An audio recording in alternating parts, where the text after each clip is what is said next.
Tip number 2, మీరు తీసుకునే డైట్‌లో ఎక్కువగా ఎటువంటి వెజిటబుల్స్ చూస్ చేసుకోవాలి అంటే, ఎక్కువగా coloured, non starchy and water content ఎక్కువున్న vegetables like vitamin C rich capsicum, iron rich మునగాకు, స్పినాచ్ అంటే పాలకూర, leafy vegetables, broccoli, cabbage, cauliflower, tomato, కీరదోస, వంకాయ, బెండకాయ, ఆనపకాయ లాంటివి ఎక్కువ మోతాదులో తీసుకోవచ్చు.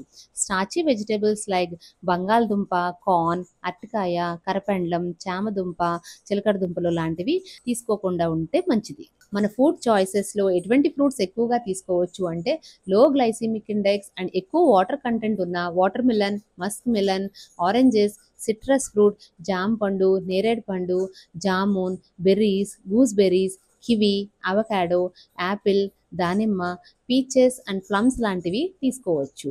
హై గ్లైసెమిక్ ఇండెక్స్ ఉన్న ఫ్రూట్స్ లైక్ సపోటా, సీతాఫల్, మ్యాంగో, పనసపండు, గ్రేప్స్ అండ్ రైప్ బనానా లాంటివి తీసుకుంటే గనక బ్లడ్‌లో షుగర్స్ అనేవి హై స్పైక్స్ ఇమ్మీడియేట్‌గా రీచ్ అవుతాయి. ఇటువంటి హై గ్లైసెమిక్ ఫ్రూట్స్ అవాయిడ్ చేయండి.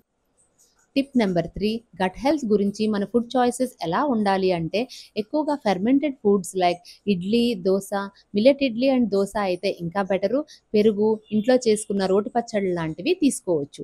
ఎక్కువగా రిఫైన్డ్ ప్రాసెస్ ఫుడ్ గానీ, సాల్ట్ అండ్ షుగర్ కంటెంట్ ఎక్కువ ఉన్న ఫుడ్ గానీ, ఆయిల్‌లో డీప్ ఫ్రై చేసిన chips, French fries, panipuri, pizza, burger లాంటివి తీసుకుంటే గనక గట్ ఇన్‌ఫ్లమేషన్ ఎక్కువై హార్మోనల్ ఇంబాలెన్స్ అనేది ఎక్కువవుతుంది. గట్ హెల్త్ మనకి ఎందుకు అంత ఇంపార్టెంట్ అంటే, గట్ అనేది మనకి సెకండ్ బ్రెయిన్ లాంటిది. అది హెల్తీగా ఉంటేనే మన స్కిన్ అండ్ బాడీ అనేది మెటబాలిక్‌గా హెల్తీగా అండ్ యాక్టివ్‌గా మెయింటైన్ అవుతుంది. So, by by for now. Watch for more updates in the next coming video.